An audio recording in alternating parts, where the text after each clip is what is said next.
My name is Jan Harzan. I'm the Executive Director for MUFON. We are a scientific research organization that basically collects sighting reports from the public and then goes and investigates them. Our mission statement as an organization is the scientific study of UFOs for the benefit of humanity, and we have three primary goals. We investigate UFO reports, we promote research into the UFO subject, and we educate the public on our findings. MUFON is really more just left of center, where we try to take a scientific approach by collecting the data first off, and then reviewing the data, investigating the data, and making sure that what we're seeing is actually something that's truly an unknown. We have 3,000 members worldwide.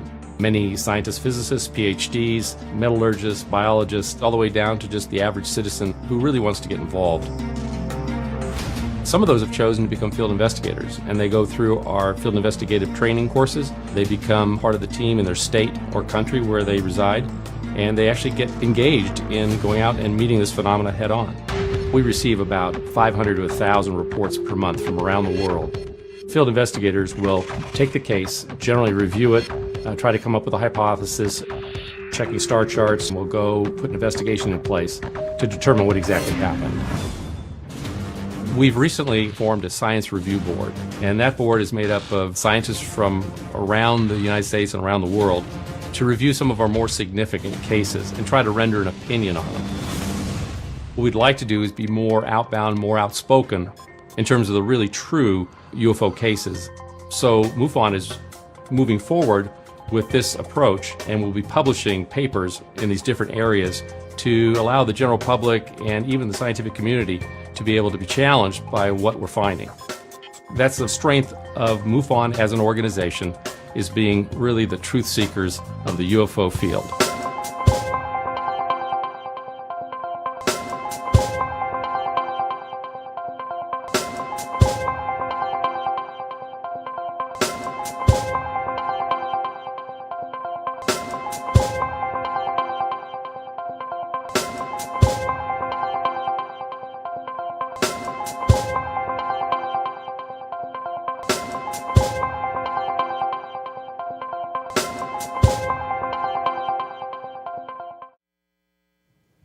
Good morning, everybody.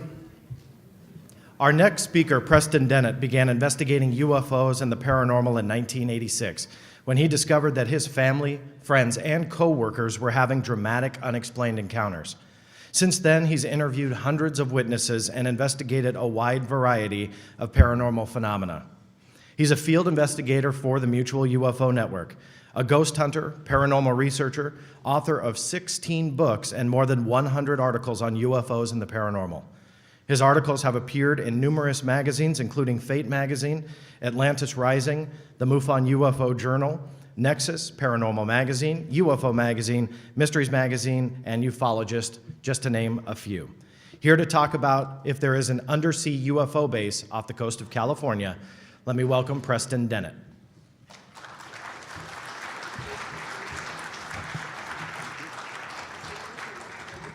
Hello, everyone. I want to thank you all for coming here. I want to thank MUFON and Jan Harzan and all the volunteers who make this event happen. I'm really excited about speaking to you today, and I've got a lot of information I want to share. Now, is there an underwater UFO base off the coast of California? I think I've gotten enough evidence to say that there is definitely something going on. After I'm through with my lecture, you can decide whether or not I've persuaded you, but I'm astounded at what I've found after focusing on this particular area. As you all know, I'm sure, most of our planet is covered with water, and it's surprising that there hasn't been a whole lot of attention paid to USOs. By that I mean unidentified submersible objects, which are in effect the same thing as UFOs, only that these objects are going in and out of the water, moving at high speeds underwater, much higher speeds than anything that we officially have. And so I think it's no surprise, really, that these objects are using our oceans, our rivers, our lakes to hide or to do whatever it is they're doing. Now, I want to talk about a few cases outside of California, because certainly I've gotten a lot of information all over the world from people who've seen this stuff. This is a case which took place in New York. A landscape photographer was working there along the East River when he saw the water starting to froth and boil, and he snapped a series of 4 pictures. This is probably the best one. This is from Wendell Stevens' UFO photo archives. And he snapped this picture and watched this object, along with several other witnesses, come right up out of the river. As for those of you who heard Linda Zimmerman's talk, a lot of UFO activity in upstate New York, where these objects are coming out of small bodies of water, reservoirs, lakes, and things like this. Here's a book from Wendell Stevens, UFO Contact from Undersea, which presents a case in which a man and his wife were actually taken to an undersea base off the coast of Florida. And here in this photo, these gentlemen did not see the UFO coming out of the water, but the photo clearly shows something. And not only that, it shows, you can see the water is disturbed underneath this apparent object. Here's another series of photos. These are 2 different cases, actually, but they are both in the same general area near Tenerife and the Canary Islands. One took place in 1979 and the other in 1974. And it's remarkable because these photos are extremely similar. Betty Andreasen is an abductee from Massachusetts, and she also reports being taken into an underground or undersea type base by her ETs, and shown all kinds of things. Her case is, of course, extremely complex. But my point that I'm trying to make is that there's a lot of these undersea UFO cases. This is a case here which took place in the South Pacific. There was a huge storm that caused one of the largest sea rescues up to that time. I wrote an article all about this UFO rescue at sea, because there was this boat called the Ramtha, which was sinking, and the rescuers could not find them.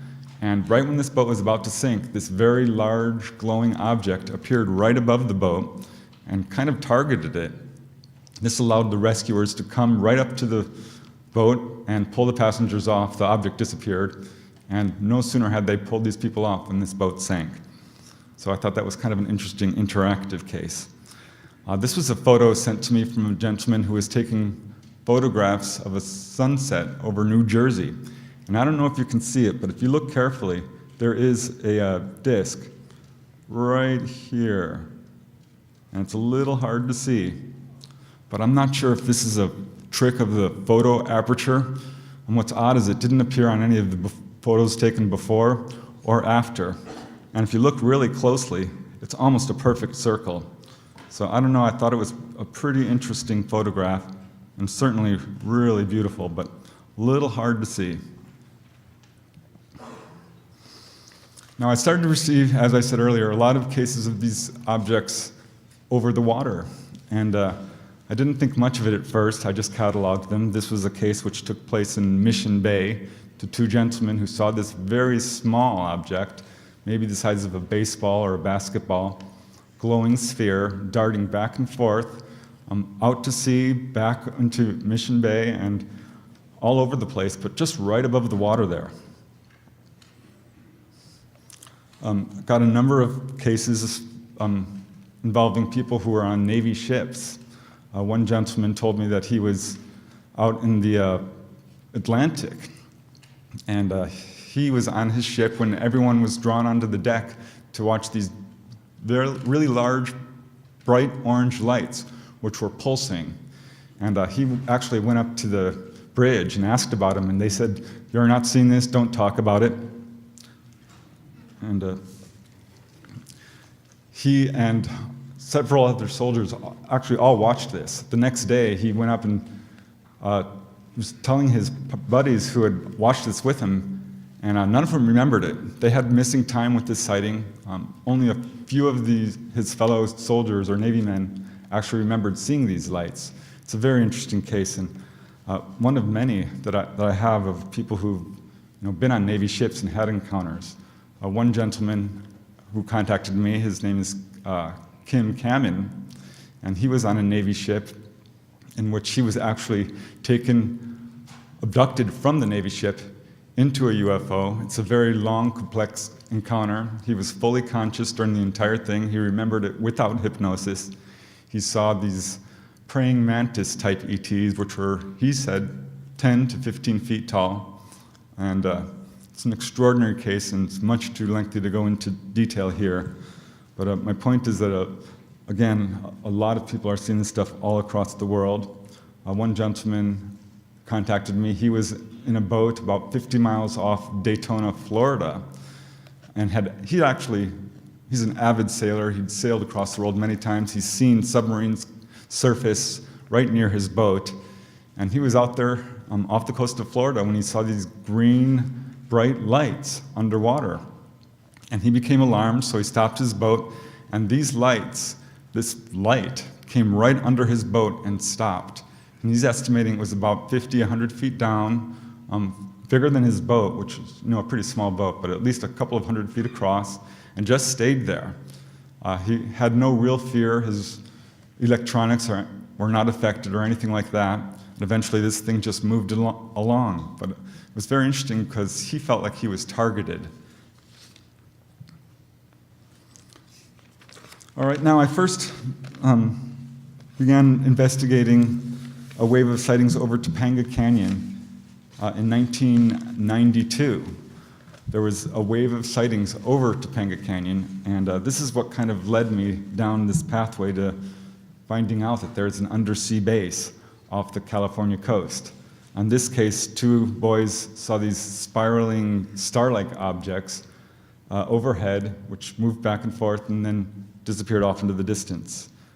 Here's another case in Topanga Canyon in which 4 young men saw first one object come over the house, followed by 2 others, followed by this very large object, which sent down a beam of light over the house, and really frightened one of the witnesses so badly, he told me, "I'm sorry, I can't tell you any details. I was just too scared. I couldn't look at it." Whereas some of the other witnesses were very excited about what they saw and gave a very detailed interview. Here's another case from Topanga Canyon. These people were on Mulholland Drive watching these triangular objects just sitting there in the sky when suddenly they darted towards them and then moved away very quickly. They became very frightened, and I do believe they had missing time. One of many cases in this area involving missing time. So at this point I'm thinking, wow, this area is definitely a hot spot. Here's another case. These 2 people were house sitting in Topanga Canyon, and each time they'd drive through the canyon, they'd see these awfully bright lights, so bright that they felt like it was piercing through their bodies. And it was very low in the canyon, and sometimes they'd see a shape behind it, sometimes not. Now, around this time is on June 14th, actually, in 1992, the police station at Lost Hills began receiving calls from people reporting UFOs in Topanga Canyon. At the same time, the local newspaper, The Messenger, also started receiving calls. And this was all on June 14th. And the editor of the newspaper called me up because I'd written the earlier article for the newspaper and asked me to investigate this incident. And so I did, and knowing a lot of people in Topanga Canyon, I was able to locate a number of witnesses to that night who saw incredible UFO activity. And as the years have passed, I've located probably 30 or 40 independent witnesses in different areas of Topanga Canyon and the surrounding areas such as Santa Monica and Malibu, and even Woodland Hills, who saw activity that night. In this case, this drawing, again, is by my sister-in-law, Kisara. Most of the artwork you'll be seeing in my lecture tonight are from her. And this couple was driving through the canyon when they saw these objects very low, really actually below the canyon walls. And the husband turned to the wife and joked, says, "Look, there's flying saucers." And his wife looked and she gasped. She's like, "Oh my God, they really are." He was just joking. And turns and looks and sees that these objects have little lights all around them. They're totally silent, only a few hundred yards away, perfectly saucer-shaped, and are just traveling up through the canyon way lower than any plane possibly could. 4 people called the police that night. One couple said that they were chased down through the canyon. They got out of their car and saw 2 or 3 saucer-shaped objects which were hovering there and then quickly darted away. Another person said he was driving south through the canyon and he was followed by these objects, again chasing his car, all the way down to the ocean. Another person, a professor at Santa Monica College, who had just recently moved into the canyon, he moved out after this, woke up because his entire interior of his house was lit up. He and his wife ran outside, and there was a giant sphere of light hovering maybe 50 feet above their house. You could hear a low buzzing noise, and became very alarmed, called the police station, and reported their sighting. And this illustration here comes from another couple who had been eating down at a fish restaurant down on the coast, along with, turns out, another couple who called the police were at the same restaurant and had apparently left around the same time to drive up through the canyon. And so this couple was driving north through the canyon when they became very nervous because they saw this object following them. And the next thing they know, it's right over their car, it sends down a beam of light, it's lifting them up off the road. They had a period of missing time and got home much later that night, called the police in tears, just about panicking, saying, you know, has anyone reported UFOs? What's going on? We were chased by this object. It lifted us up off the car. I've never been so scared in my entire life. And the police said, no, nobody called us, which was a lie. I don't know why they did that, but all the witnesses asked the same question, and each time the police said, no, nobody called us. I later found out that the police were collecting about 200 to 300 reports per year, which I thought, no, that's way too much. I heard this from an eyewitness who was at a dinner party. And later, I talked to another person. She was describing her encounter, and she says, you know, I was at this dinner party where there was a guy in the police station, and they said they collect 200-300 calls per year. And so I got independent verification of it. So this is when I'm starting to realize this place is a real big hot spot. A number of photographs have been taken. This is by Steve Thompson, and he photographed this UFO over Topanga State Park, which is probably where a lot of this activity is most active. I've got a lot of cases of UFOs landing here, a number of abduction cases, lots of anomalous lights and things like this. I've collected probably 200-300 sightings over this particular area. And some of these were down by the coast. This is a sighting which took place on Venice Beach. The witness is actually a set dresser for Star Trek, and he was driving along the freeway, heading towards Venice, very early in the morning, when he saw this lighted object moving back and forth over the water, and he thought, oh, that's a helicopter. But it looked strange, and it started moving much faster than any helicopter would. And so he pulled off onto the beach, went through the Santa Monica Tunnel there, and pulled off on Venice Beach to examine this thing, and it came darting maybe 20 miles in one swoop and hovered right over the beach there, sent down this beautiful beam of light, he said, that had pastel colors in it, scared away a flock of seagulls, and he just watched this thing. He said it was like chrome, mirror surface, just absolutely shiny metal and really beautiful.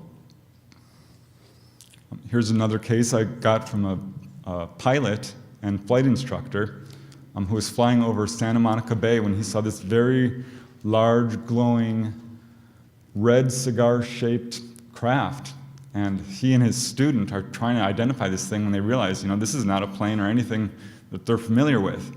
And they're debating with each other whether they should call the Santa Monica airport and report this, when finally it disappeared. And he was relieved because he did not want to report the UFO. A couple of weeks later, his student came back and said, you'll never guess what happened. I was driving through Topanga Canyon when this glowing red object came swooping down and chased our car through the canyon. I've got about 10 cases of car UFO chases through the canyon. I'm not sure what these guys are doing, these ETs, or why they're chasing cars pell-mell down the road, but certainly a common type of UFO behavior we've seen in other areas. Started receiving more reports from the coast, Playa del Rey, Marina del Rey, Santa Monica. A bunch of people were seeing these red glowing objects. So I'm like, wow, you know, this is a new twist. We're seeing this stuff over the water here. And I started getting a lot of reports like this. So this is when I started collecting them. I had put a chapter in my book about underwater sightings, and that was picked up by a producer for deep sea UFOs. And they put me on their television show to talk about some of these sightings. And that brought more information. I wrote an article for Fate magazine outlining some of these cases, which also brought a new flood of cases. And since then, it hasn't stopped. I've gotten so much information that it's really mind-blowing. And I think I can present a pretty good argument that there is some sort of base off the coast here. Now, before I get into the actual underwater cases, let me tell you a little bit about some of the cases over the water, because there's just so many, and they stretch way back. Back in 1953, an engineer by the name of Frederick Hare and several others were on Santa Monica Beach when they saw literally a squadron of saucers, not one or two, but we're talking 20, 30, 40 of these objects performing maneuvers right over the daylight sky. This is not a nighttime sighting. And this went on for quite a while, and later that day the objects returned and performed more maneuvers for a period of about 10 minutes. A couple of years later, a group of fishermen, this was on July 10th, 1955, were off the coast of Newport Beach when they observed a blue-silver cigar-shaped object moving overhead at just a kind of a moderate speed, not very fast. And 2.5 hours later, another family, the Washington family, were sailing about 13 miles off Newport Beach on their way to Catalina Island. Now, Catalina kept turning up over and over again, and I soon began to realize this is where it was all centered. They were on their way to Catalina Island when they saw a perfectly round, gray-white object about 2,500 feet above their boat, and it maintained a solid position right over their boat. They became alarmed and called the Coast Guard, who sent out a plane, and when the plane arrived, the object quickly darted away. So a lot of cases like that. Here's a very interesting case of a landing right on the beach here. It's actually a really well-known classic case in the UFO literature in which a group of cars were driving along the Pacific Coast Highway in Playa del Rey when all 3 cars stalled at once. And the 3 gentlemen got out and were trying to figure out why their cars had stalled when this egg-shaped object lands right on the beach there at Playa del Rey. A group of figures exit the object, and they're dressed strangely. They look humanoid, otherwise normal, but are trying to ask these guys questions and speaking in a foreign language that none of them can understand. After a few minutes, they get back in the object, which takes off, and the gentlemen return to their cars, which are now functioning normally. And they report their sighting. Little do they know, at that time, there was a wave of sightings going on up and down the coast. About 10 hours later, a commanding officer and 12 airmen from an Air Force detachment in Long Beach watched 6 saucer-shaped objects darting across the sky. And 2 hours after that, officers at Los Alamitos Naval Station saw numerous objects. And at the same time, police stations throughout Long Beach received more than 100 calls from Long Beach residents reporting objects. So I think that gives some corroboration and credibility to the gentleman who saw this object actually land and saw figures come out of it. A lot of other sightings. In 1960, Chad Everett was in Beverly Hills on the roof of his home watching the ocean when he and several other people watched this object darting back and forth over the Santa Monica Bay, much too fast to be a helicopter. Bill Hamilton, who's been a researcher in this area for many years prior to me, uncovered a case involving a gentleman who was sailing from Catalina to San Pedro when he observed a metallic saucer with 4 hemispherical pods beneath it. In 1988, Kim Carlsberg, who has now written a book about her encounters, she had a home on Malibu Beach, and she saw this fairly tiny star-like object. Suddenly it comes zooming in, and it's right in front of her, right just a few, 100 yards away. Very, very bright light, about 50 feet in diameter, and hung about 100 feet outside of her window for more than a minute before it darted away diagonally up into the sky. Another interesting case involved 2 surfers who were surfing early one morning in Malibu in 1990. It was a very foggy morning, and they were just sitting there on their surfboards right next to each other waiting for the next set of waves, when in comes 2 saucer-shaped objects right out of the fog bank. They hover around there for a few minutes, dart back into the fog bank. They looked at each other and were like, wow, normally don't see that sort of thing. So yeah, a lot of cases. 1993, witnesses on Laguna Beach observed an oval metallic object about 15 to 20 degrees above the ocean, hovering near or just beyond Catalina Island, and it was darting around for several moments, turning, and then finally moved away. On 2001, passengers on a sailboat just east of Catalina Island were watching the stars and observing the night sky when they saw a very bright object with a row of pulsing pink or lavender lights beneath it. And it came up from the south, stopped, and as they watched, another object came and started zooming around it, and both then took off and disappeared off towards the northwest. In 2002, more than 40 people at Toyon Bay on Catalina Island observed a triangular formation of lights. It was several times larger than the full moon, and it was just cruising out slowly towards Avalon Bay and out to the sea. And it was close enough where they could actually hear a low humming noise.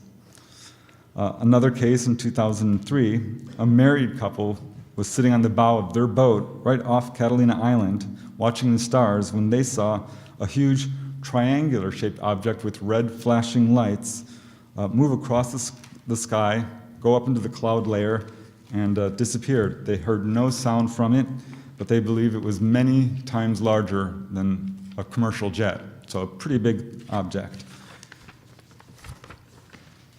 And I could go on about these types of sightings, but for me the most interesting and what I want to talk about here are the underwater sightings. And so I started to catalog all these underwater sightings I was receiving, and they came into this general area that you see on the map, stretching pretty much from the Channel Islands, Santa Barbara, though some farther north than that, all the way down to Palos Verdes, San Pedro Seal Beach, in a few cases all the way down to San Diego. But this particular area in the Santa Catalina Channel is where most of this activity seems to be centered. So I'm thinking, why? This is odd. Why are there so many reports? Let me see. Probably the earliest reports I could find date right back to the modern age of UFOs in 1947. And it's really interesting because there was this bizarre thing happening up in San Francisco Bay where a bunch of ships, commercial ships and fishing ships and all kinds of boats were reporting this undersea reef, or this mass that kept moving. And this is, of course, very dangerous for shipping. And it alerted the Navy, who decided to send up a survey ship to investigate this disappearing reef, or this moving mass that so many people were reporting. And they found it. It was a very large mass underwater, and they actually tracked it as it moved down the Southern California coast, and saw this, tracked it all the way down to the Los Angeles area off the coast here, where it moved out to sea about 150 miles out to sea, tracked it. It was several hundred feet underwater. It was very, very large, and at this point they lost track of it, and were never able to find it again. But this is one of the earliest reports I could find of objects moving underwater in this area. Here's a report from Catalina Island, also in 1947, in which a UFO was photographed over a ship, and one of the earliest UFO photographs actually out there. Here's another report of UFOs seen over Catalina Island again. I don't know why it's always Catalina Island, but this is where this activity seems to be largely centered, and they photographed this object as it moved slowly over the island.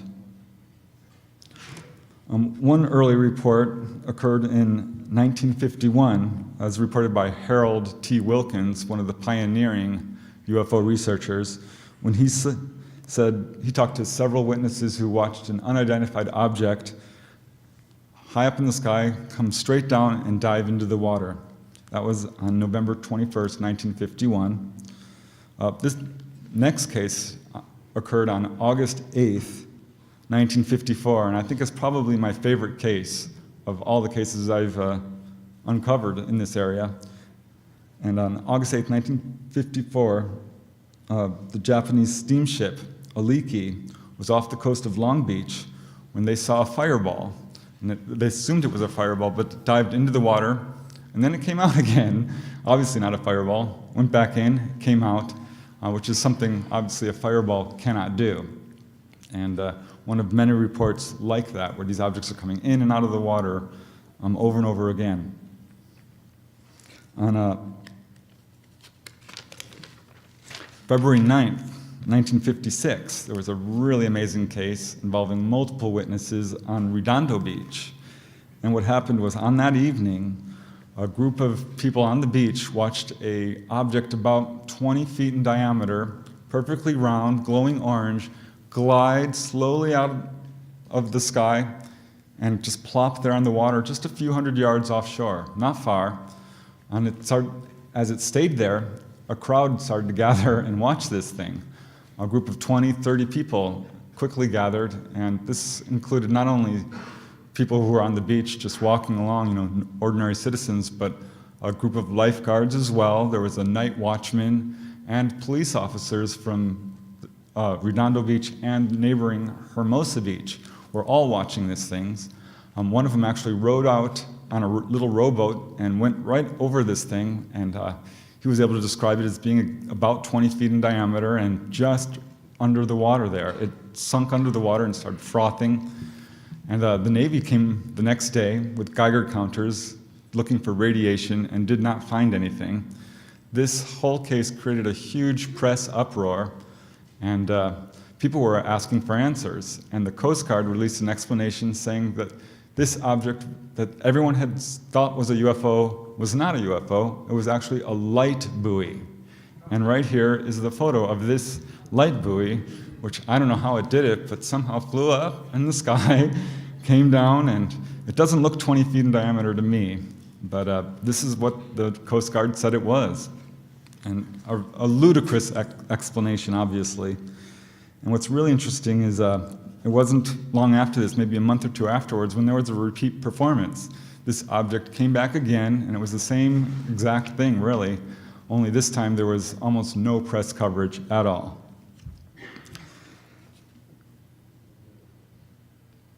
Now here's a very interesting case, and one of the few cases involving occupants.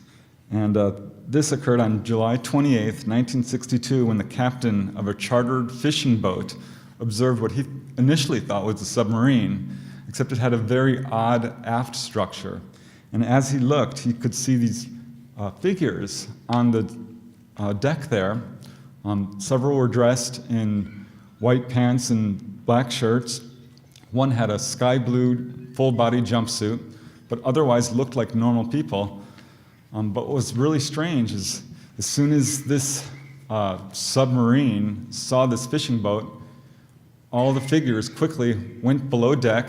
This object turned and headed directly towards the fishing boat as if to ram it.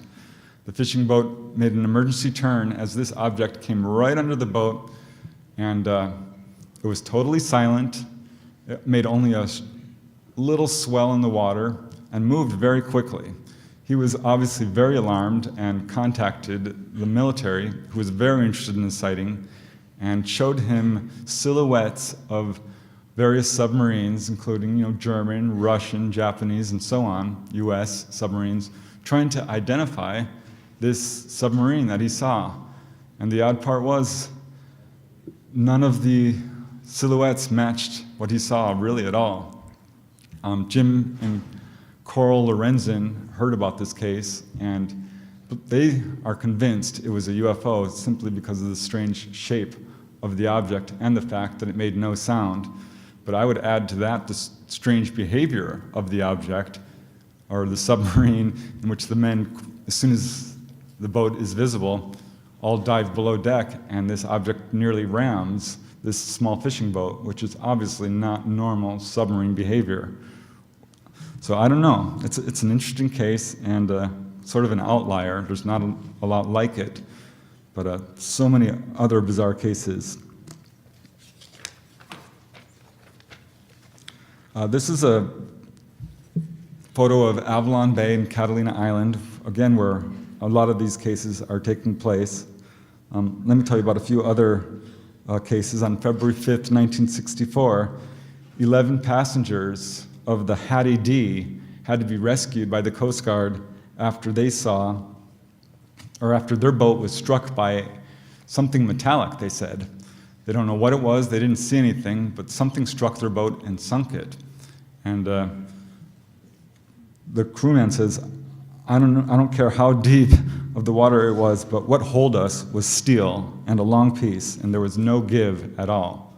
So they could very well have collided with a UFO, and certainly not the only case like that. There are a number of cases involving aircraft which have collided with UFOs, and for that matter, automobiles. So it's not that unusual, but it's one of the only cases I've found in which a boat actually collided with a UFO.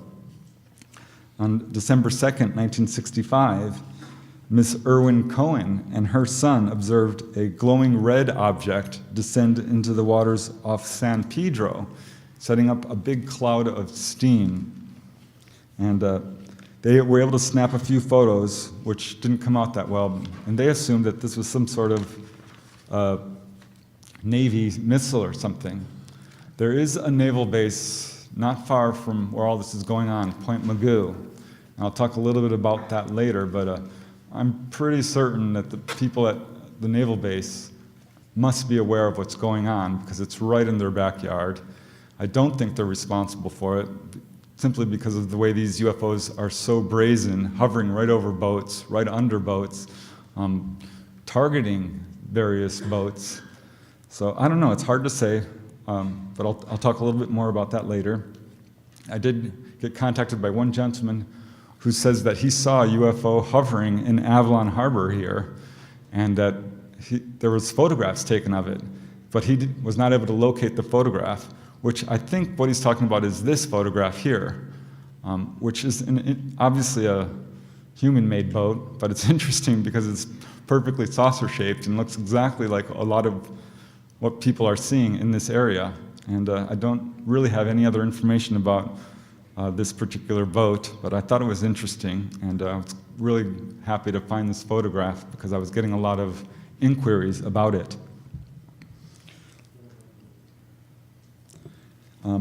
In October 1968, a sword fisherman by the name of George Heiner was fishing in his boat off the eastern end of Catalina Island when he saw a white domed-shaped object rise up out of the water, maybe about 10 feet, and he was able to observe it through binoculars and could see that this was clearly nothing conventional.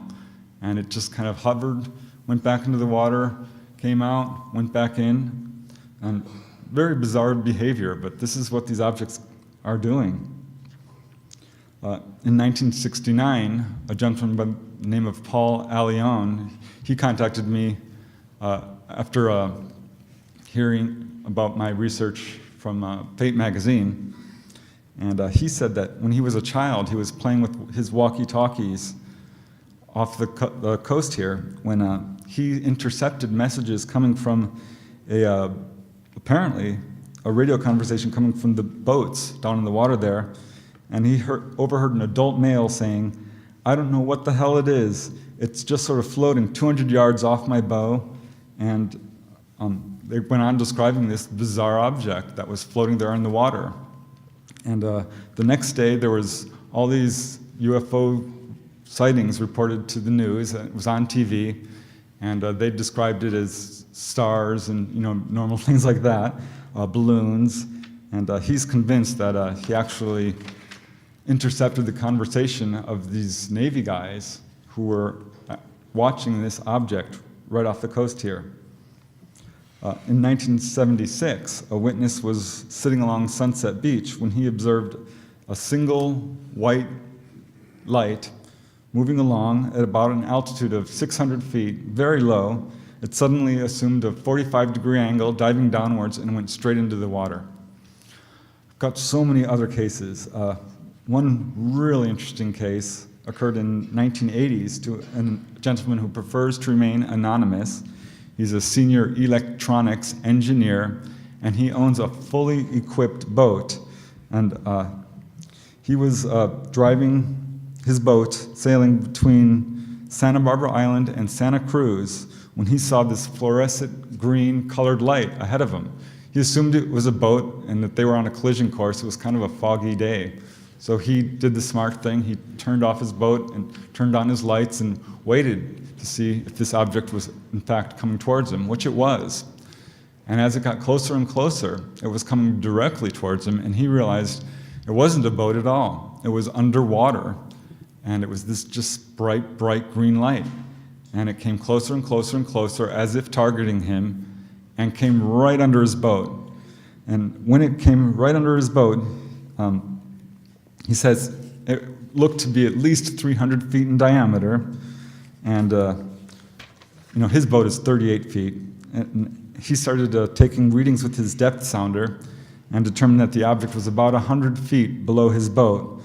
But at this point, his depth sounders quit functioning, as did his compasses, which started spinning. One spun so badly it actually broke off its mountings. His entire electrical system failed, and he became extremely frightened. He says it was actually one of the most frightening experiences of his life. And he was just waiting for this thing to leave, which it finally did. But left him pretty traumatized. As he says, it was weird. I was just too petrified to move. So more cases. Here's a case uncovered by Bill Hamilton in 1989 off the coast of Marina del Rey. In fact, at the place where the Marineland used to be located. And he said in 1989 and again in 1990, groups of witnesses watched objects moving above the water and also underneath the water, as if moving in tandem. This is something I've heard a few times, where there's objects below the water and objects right above them, and they're moving together, back and forth. And he saw, or these witnesses saw, one very large object which started emitting smaller objects. The large object was about 100 feet in diameter, perfectly round. And the others were much smaller, 10 to 12 feet. And they would move underwater, maybe about 500, 1,000 feet off the Abalone Cove here. And every now and then, some of these underwater objects would come out of the water and then go back in and eventually moved away. And occurred several times, and one time a group of witnesses was there and said that they were chased away from this area by plainclothes gentlemen who claimed to be from some government agency and told them that they were trespassing and that this area was forbidden and they shouldn't be watching this stuff, and basically just chased them away from the area. Another case occurred in 1991 when a gentleman who lived on Malibu looked out towards the ocean and saw what he thought was a boat on fire. He called the Coast Guard and they said, "No, we have no reports of any boat on fire. You're probably watching some squid fishermen or something who use bright lights." But he's lived there for many, many years, seen all kinds of boats, and there was nothing like this. He said it was prismatic, it was absolutely beautiful, it was a very, very bright light, and eventually just snapped out.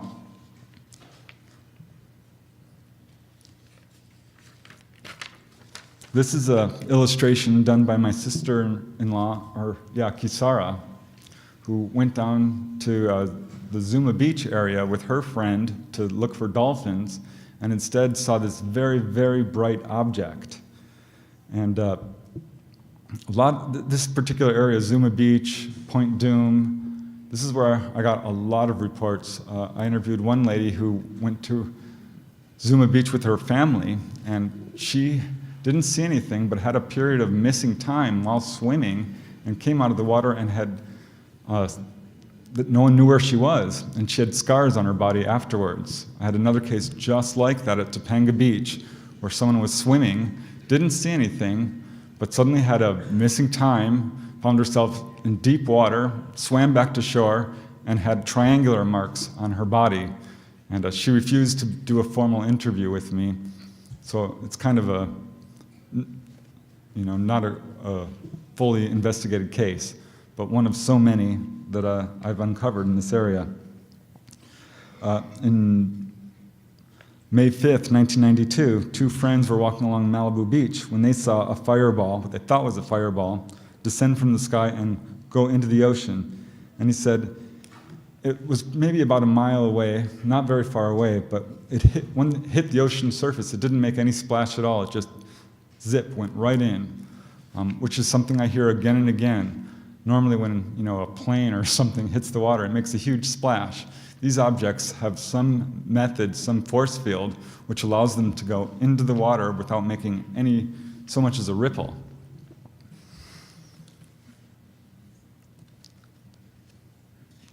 Another case I'd like to talk about is when two men who were near the coast of Palos Verdes at night saw several glowing discs floating in the water, and one of the witnesses was so impressed by the sighting, he returned later and saw them again. Only this time he saw several black helicopters which were hovering over the area, and he said he was approached by government agents who told him in no uncertain terms that this area is off limits and that he should not be watching this.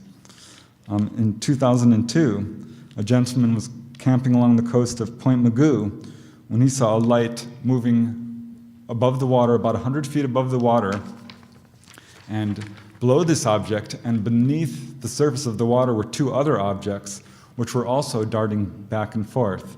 And again, not the first case I have like that. There was one gentleman who said that he was in the Santa Barbara Channel Islands area in his boat in relatively shallow water when he saw what he thought at first were whales diving beneath his boat, because they were pretty far down there and the water wasn't perfectly clear. But at one point, one of these objects came up closer to the surface, and he saw that it was gray, it was metallic, and it was round. And it was just darting underneath his boat. And he's counted dozens of these objects moving underneath his boat and has no idea what they were. They were totally silent, and they weren't whales, unless whales are perfectly round and metallic, which obviously. So, so much is going on here. On March 5th, 2005, a gentleman from Newport Beach was taking pictures of boats on the water when he saw what appeared to be two boats behaving strangely in a sort of weird rocking back and forth motion and staying in place for a very long time.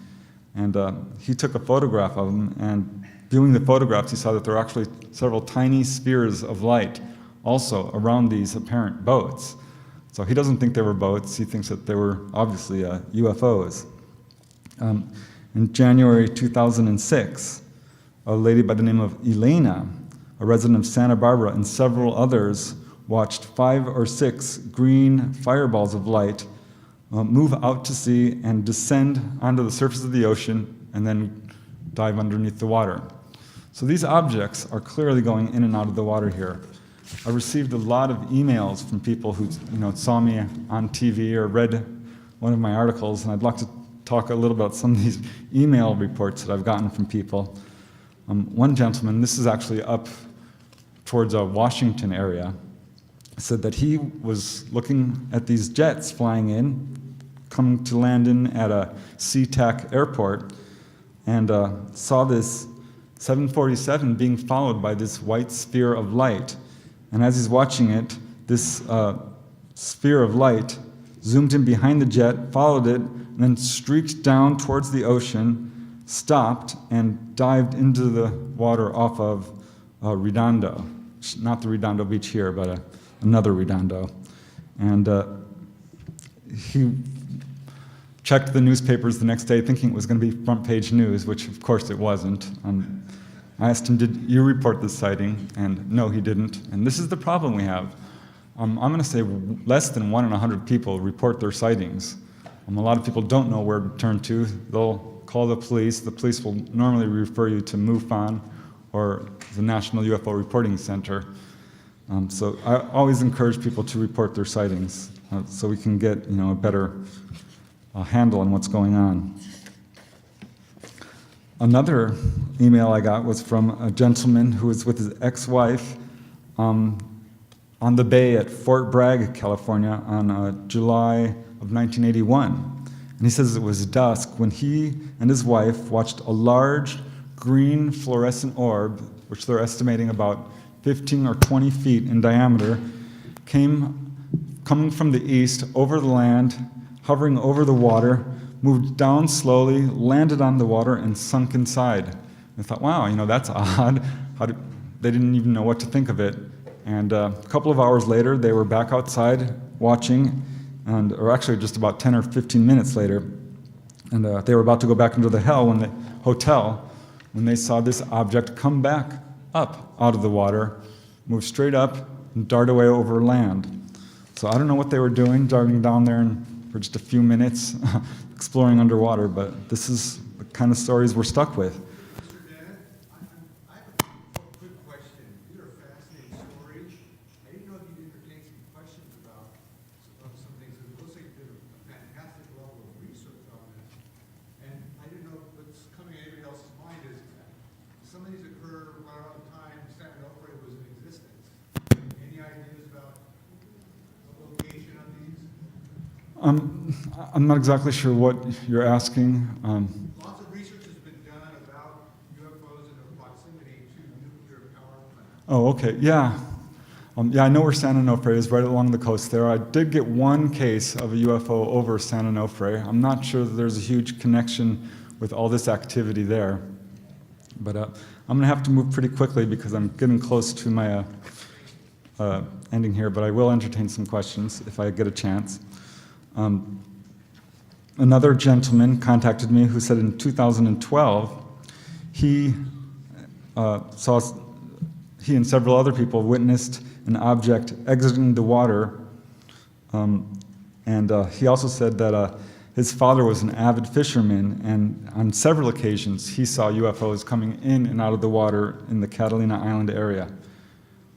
This is a photo by young Shiren of an object which hovered over Santa Monica Bay, and you can see it's directly over this little boat here, which is one of these weird things these objects are doing.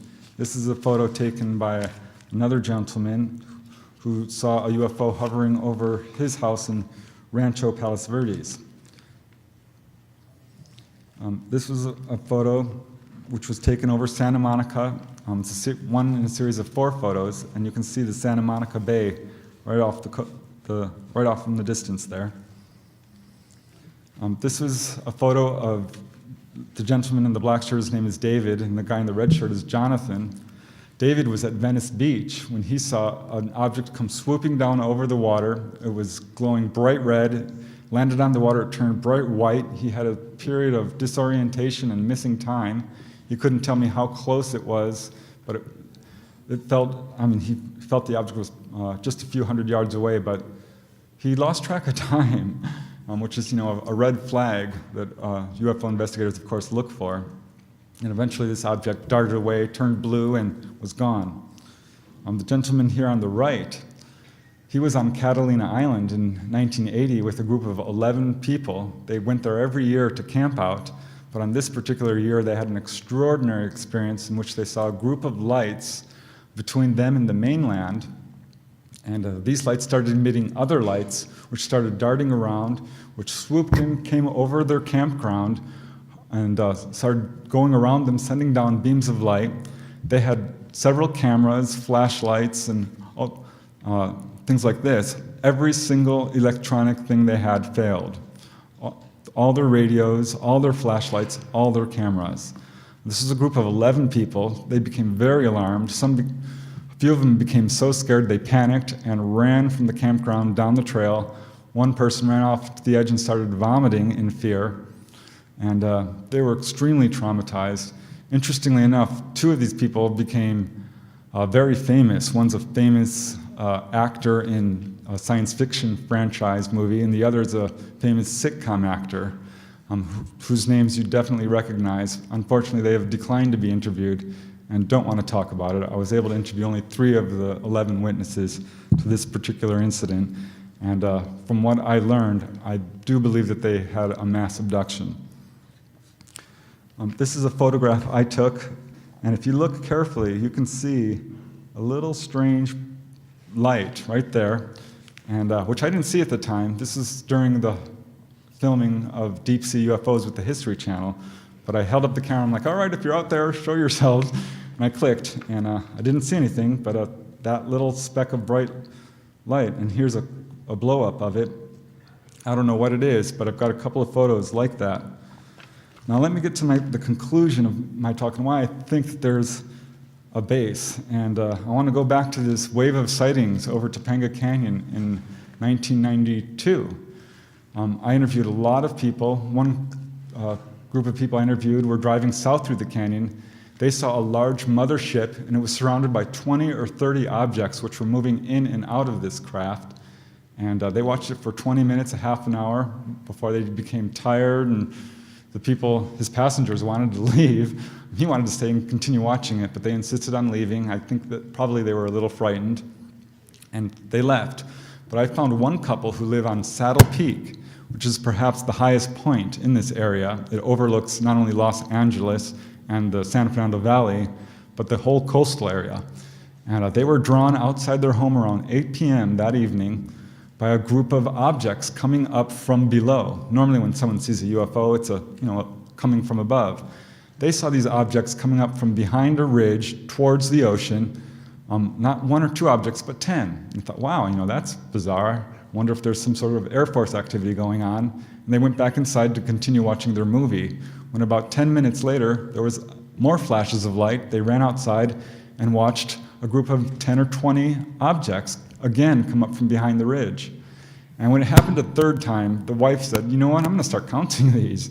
And she had counted about 20 or 30 up to this point. This went on all evening, 10 or 20 or 30 times. By the time it was done, it was 11, 12 p.m. They were both thoroughly traumatized. They called the police the next day. She counted, she says, 200 objects. The husband said, no, it was only 100. I had to laugh out loud, because that's still way too many, right? And they were very alarmed. They had no idea what these things were. They were sure at this point that it wasn't military, because a few of these objects came and hovered right over them, and they could see that they weren't perfectly circular. They were in fact more elliptical and had a weird kind of a sine wave or a mathematical symbol on the bottom. And so they saw this whole event happen. And years later, I was contacted by another gentleman who was in a different location on the other side of this ridge, which they were looking at, and he said he saw these objects coming up from the ocean area. There would be this bright flash of light, and 10 or 20 objects would come out of this light, and right down there towards the ocean. So I'm thinking, all right, now I'm getting closer to what's going on. I later located another witness who said he was down at Venice Beach on that evening when he suddenly heard what he thought was a waterfall. Turning around, looks at the ocean, sees this giant stadium-sized craft rising up out of the water. He says there was 20 or 30 other people there. And water was just pouring off the sides of this thing like a waterfall, creating this huge sound. And not only was there this one large object, there was dozens of much smaller objects, which he's described as spherical or saucer-shaped, darting around. And this thing moved up and moved off to the north, going up the coast there. So this is another case I have involving not 1 or 2 objects, or 10 or 20, but more. So I'm thinking, what is going on here? Here's another case involving multiple objects. This was 1 year later during the midst of this whole UFO wave when Judy, is her name, from Malibu, started seeing these clusters of objects coming in from the Catalina Island area. And not just 1 or 2, but dozens of these things. And she snapped a number of photographs, and this is probably the best one. Unfortunately, this is in black and white. If you could see the color one, you'd see that each of these objects is surrounded by a glowing red aura of some kind. And I think this is exactly what all these other people are seeing. I've talked to so many people who are seeing stuff in this area. God, I'm forgetting some really good reports. There was a gentleman who was in the Navy. He was posted on the far side of Catalina Island when suddenly the entire ship went on lockdown because there was these very bright pulsating objects right off on the horizon line there. He ran up to the ship and says, "What's going on?" And they said, "Get away from us, we're trying to figure out what's going on here." And they were not appearing on radar, but the whole ship saw it and really upset the entire crew. Another gentleman contacted me who is a submarine navigator and told me that there is a very, very deep trench that runs all the way up to the Mendocino area, the Monterey Trench, which is actually one of the deepest areas, coastal areas, in the oceans anywhere, not including, of course, the Mariana Trench, but right off the coast there. It's extremely deep, and said that it would be the perfect place for these types of craft to hide. I talked to another gentleman who was in a convoy of boats, 2 boats, that they were ferrying up the coast for their client. They were taking these boats up north. When they had a group of lights surround their boat, his electrical system failed, and suddenly the depth sounder said that they were in 10 feet of water, which he knew that they weren't. So apparently this object was actually under their boat. And it was a very alarming and scary experience for him, and he never talked about it to anyone, and not even the other convoy boat, who he lost track of. So a lot of cases. I recently interviewed a Boy Scout who was on Parsons Beach. This was on July 26, 2014, with a group of 50 or more Boy Scouts and their leaders were all there, and he was in his tent. Everyone had just gone to bed around 9 p.m. when he and his 2 friends saw a very bright object hovering over the water there, and this object expanded and started to emit smaller objects. And they counted them too, and by the time it was done, they counted between 50 and 100 objects, which they described as being saucer-shaped, spherical-shaped, rectangular-shaped, triangular-shaped, V-shaped, and pretty much all the shapes you can imagine. I did a film interview with him. It's posted on Facebook, and if you just type in Catalina Island, you can see that interview in its entirety.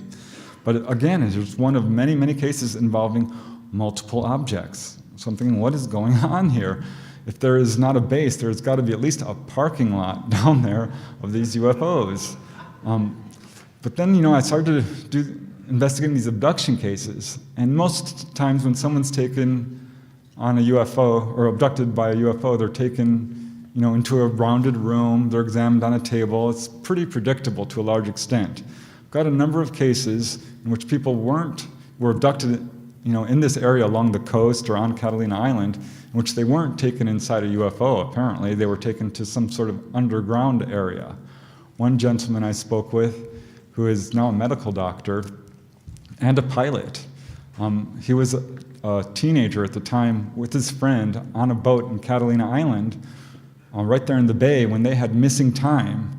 A few weeks later, he returned to his home in the San Fernando Valley and had another experience in which he saw a shadow of a gray moving along the wall as he's running through his home trying to figure out what these weird sounds were that he was hearing. He was alone in his home. And these 2 incidents he filed away and didn't think much about it until later, and went under hypnosis with Yvonne Smith.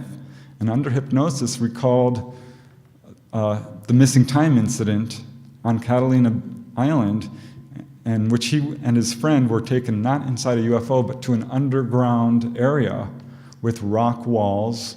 It says it was a pretty large chamber there. He wasn't scared. He wasn't the target, apparently, of this abduction because he was just sat there on a bench while his friend was taken to another room and apparently examined. But he said he didn't see gray-type ETs. He saw more the praying mantis or bug-like type ETs. This is an artist representation of what he saw. And just one case which, like, all right, this is kind of interesting. And then there was another case involving Kim Carlsberg, who had seen a UFO earlier over Malibu and started having abduction experiences following that sighting. On one of her abductions, she was not taken inside a UFO. She was taken into an underground area. She said it was a vast auditorium-like area.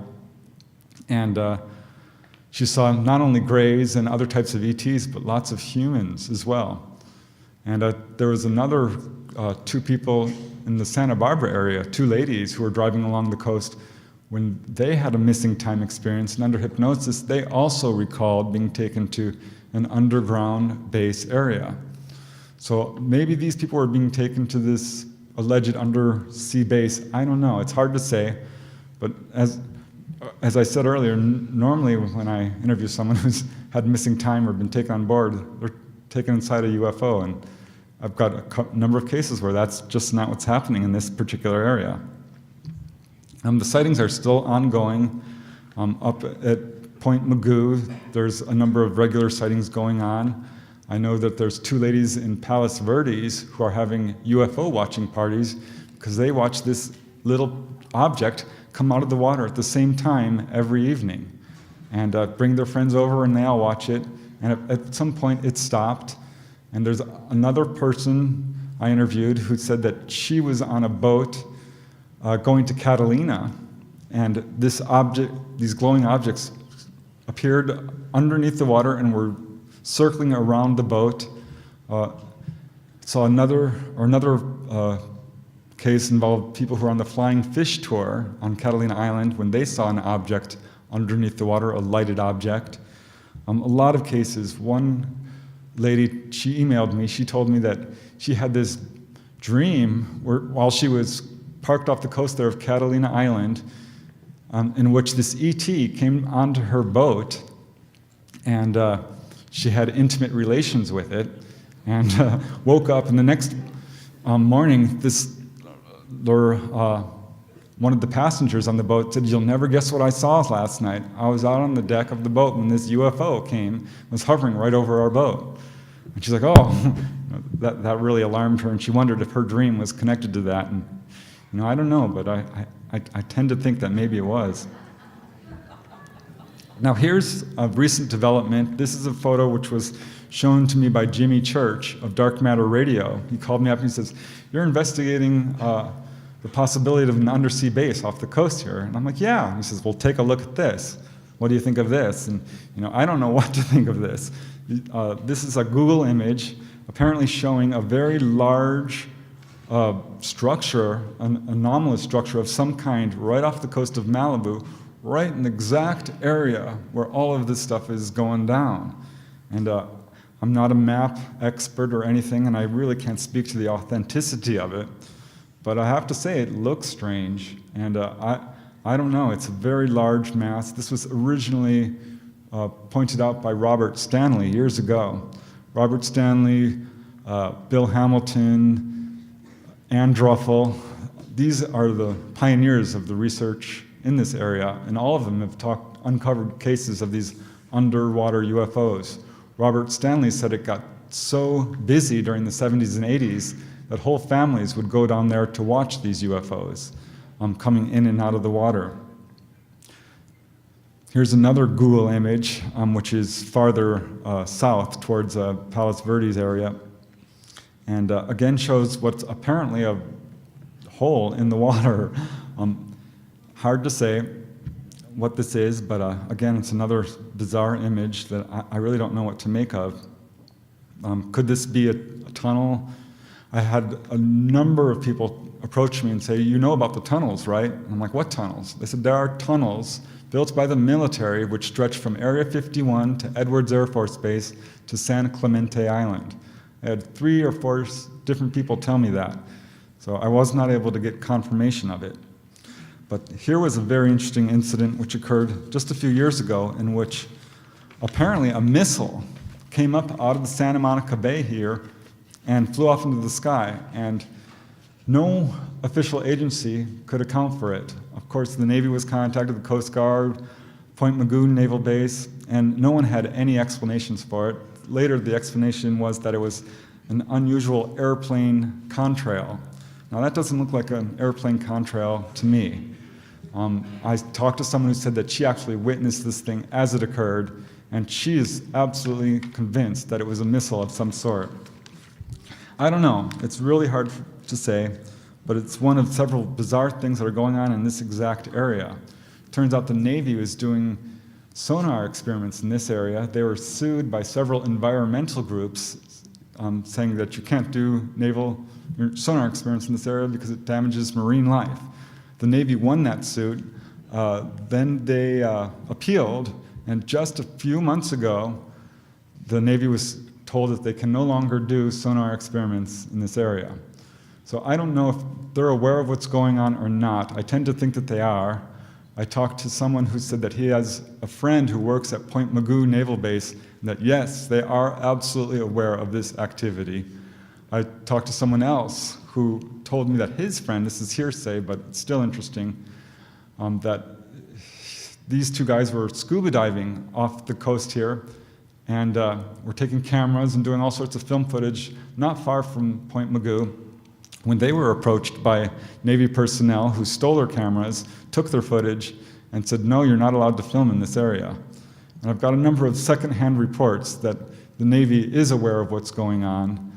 Certainly there's been an enormous amount of black helicopter activity in this area, and I would be shocked if the Navy wasn't aware of what's going on in this area.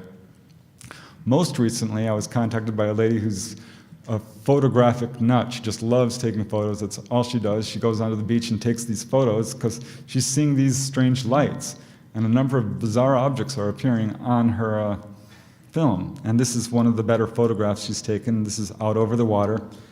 Here's another she took, a series actually, of a couple of photos over Zuma Beach. She didn't see anything. There was a lot of people. It was a crowded beach. And yet this photo, apparently these photos, which were taken right after another, apparently show this large cigar-shaped object coming up out of the water. So I think these objects do have the ability to cloak themselves, and there's probably a lot more activity going on than we're seeing with our naked eyes. But that's basically my lecture. I want to thank you all for coming, and I think that the activity is not going to stop. I don't think the UFOs are going to go away, and sooner or later the truth is going to come out.